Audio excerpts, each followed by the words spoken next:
Līderis ir sabiedriski aktīvs un enerģisks cilvēks, kurš ar savām idejām spēj aizraut un pārliecināt citus.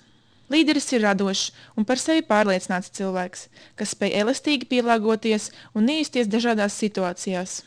Daudzi cilvēki jau piedzimst ar šādām īpašībām, citi tās laika gaitā spēj sevi attīstīt. Runājot par situāciju Latvijā, tieši nodarbinātības jomā. Pārsvarā darba devēji vēlas pieņemt darbā jau pieredzējušus un pārliecināts par sevi jauniešus ar organizatoriskajām prasmēm. Īsāk sakot, jaunos līderus. Kādā veidā tad jaunietis, beidzot skolu, var iegūt šādu pieredzi? Ļoti daudzās augstskolās ir iespēja iet uz studentu organizācijām. Piemēram, RTU ir tāda studentu organizācija kā Bestrīga, kurai ir ļoti, piemēram, arī attīstīta treniņu sistēma. Mums ir pašiem savi treneri, kuri apmāca citus biedrus. Un tādā veidā mēs izglītojamies, kā arī ir iespēja braukt uz dažādiem kursiem par dažādām tēmām un arī tādā veidā pilnveidot savas zināšanas, attīstīt sevi, iemācīties gan līderismu, gan darbu komandā, gan iemācīties komunicēt ar citiem cilvēkiem.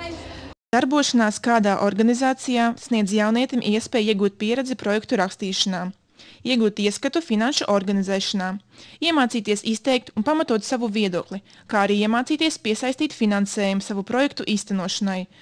Paralēli tam jaunieši radoši izpaužas, iegūst jaunus draugus, ceļ pārliecību par saviem spēkiem, apgūst citu vienaudžu pieredzi un dalās ar savējo, gan vietējā, gan starptautiskajā līmenī. Tā ir ļoti liela pieredze, tas varbūt varat teikt, ka norūda darba tirgumu. Tas, ka tu dari kaut ko no sevis, tā dodas no sevis atdevi, pretī nesaņemot nekādu reālu samaksu, tikai tās zināšanas, ko var iegūt.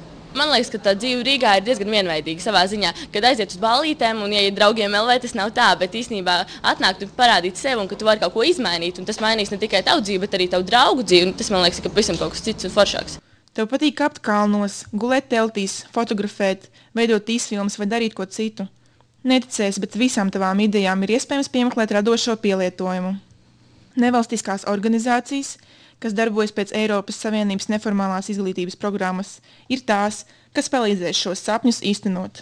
Tas, ka mēs abas ar māsu esam iesaistījušās jaunos vanagos, mums ir devis to personisko izaugsmu, ka mēs daudz lietas pašas varam šobrīd uzņemties. Un, nav tā, ka mums vairs jābikst. Varbūt tas, man liekas, motivē jauniešus iesaistīties, lai viņi būtu patstāvīgāki.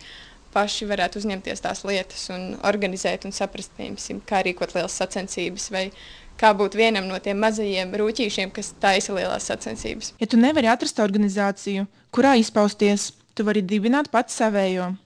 Izvirzīt tās mērķus un īstenot tos kopā ar līdzīgi domājošiem, iesaistot finansējumu no dažādiem fondiem. Jaunatnes starptautisko programmu aģentūra ir valsts aģentūra, kura administrē Eiropas Savienības neformālās izglītības programmu jaunatņu darbībā Latvijā.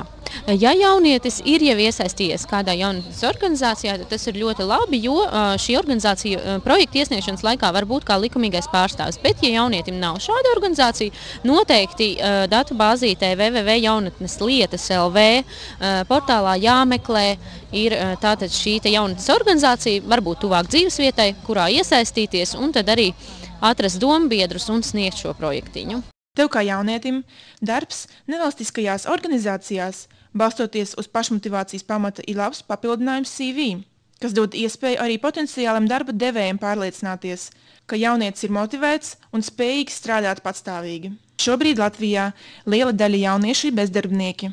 Turklāt viņi nedarbojas arī nevienā jauniešu organizācijā. Bezdarbība lielā mērā kavē jauniešu ceļu pretīm panākumiem un personiskajai līdera izaugsmei. Un kā ir ar tevi? Kādas ir tavas intereses? Kļūsti par līderi, izmanto savas iespējas. Olga Feģjuhina, Kuntī Berzinska, projektam Jaunieši par demokrātiju.